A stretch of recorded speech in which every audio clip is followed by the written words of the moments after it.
এক স্কুলের এক শিক্ষক অঙ্ক ক্লাস নেওয়ার সময় ব্ল্যাকবোর্ডের মধ্যে 9 ঘরের নামতা লিখলেন। তিনি ইচ্ছা করেই সেই নামতার মধ্যে একটা ভুল লিখলেন। শিক্ষকের এই ভুল লেখা দেখে ক্লাসের সমস্ত শিক্ষার্থীরা হাসাহাসি করতে লাগলো। তখন শিক্ষক সবাইকে বলল, তোমরা এভাবে হাসাহাসি করছো কেন? সবাই বলল, স্যার আপনি তো নামতা লিখতে যেয়ে ভুল করেছেন। তখন স্যার বলল, এই পুরো নামতার মধ্যে আমি মাত্র একটা ভুল করেছি, এর জন্য তোমরা সবাই হাসাহাসি করলে, ঠাট্টা বিদ্রুপ করলে, আর সবগুলো যে ঠিক লিখেছি তার জন্য তো কেউ প্রশংসা করলে না। আমাদের এই দুনিয়াটাও ওই ক্লাসরুমের মতোই, কেউ যদি 1000টা ভালো কাজ করে তার প্রশংসা করার জন্য একজনও থাকে না, কিন্তু সেই লোকটা যদি কোনো ক্রমে একটা ভুল করে বসে তাহলে তার বদনাম করার জন্য লোকের অভাব থাকে না।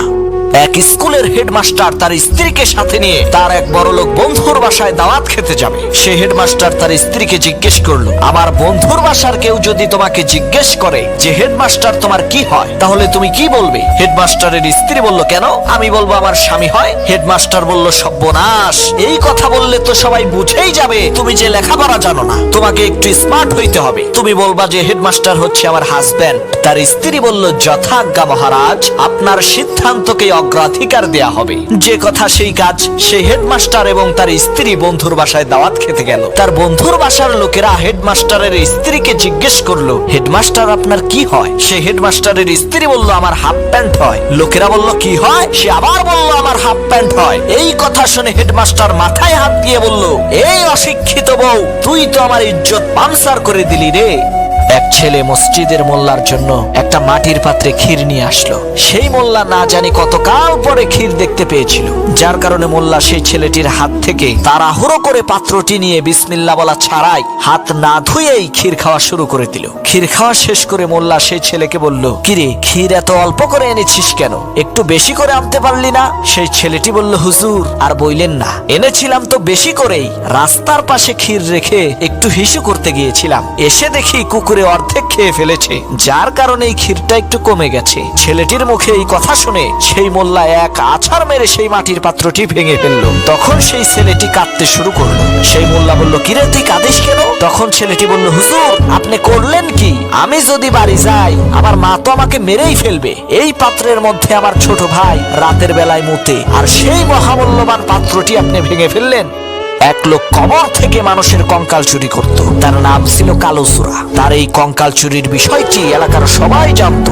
একদিন এক পুলিশের বাবা মারা গেল। তার কিছুদিন পর পুলিশ তার বাবার কবর জিয়ারত করতে যেয়ে দেখে কবরের মধ্যে লাশ নেই। তার তো আর বুঝতে বাকি রইল না এই সাংঘাতিক কাজটা কে করেছে। পুলিশ সেই কালোচোরাকে ধরার জন্য বের হলো। অনেক খোঁজাখুঁজি করেও পুলিশ কালোচোরাকে পেল না। অবশেষে পেয়ে গেল কালোচোরার এক বন্ধুকে। পুলিশ তাকে বলল, এই বেটা বল তোর বন্ধু কোথায়? সেই কালোচোরার বন্ধু বলল, স্যার আমি তা জানি না। পুলিশ বলল, বল বেটা, না হলে কিন্তু এখানেই তোকে ব্রাশ ফায়ার দেব। লোকটা বাধ্য হয়ে বলল, স্যার আমি বলছি, আপনি এই রাস্তা দিয়ে সোজা যাবেন, যাওয়ার পর একটা মসজিদ পাবেন, কিন্তু মসজিদে ঢুকবেন না। মসজিদের বাম পাশ দিয়ে একটা রাস্তা চলে গেছে, সেই রাস্তা দিয়ে কিছু দূর যাওয়ার পর একটা বটগাছ পাবেন। সেই বটগাছের সামনে একটা মাজার আছে। ওই মাজারের কসম করে কইতেছি স্যার আমি জানি না কালোচোরা কোথায় আছে। একদিন হযরত আলী রাদিয়াল্লাহু তাআলা আনহু নামাজের জামাতে শরীক হওয়ার জন্য ঘর থেকে বের হলেন।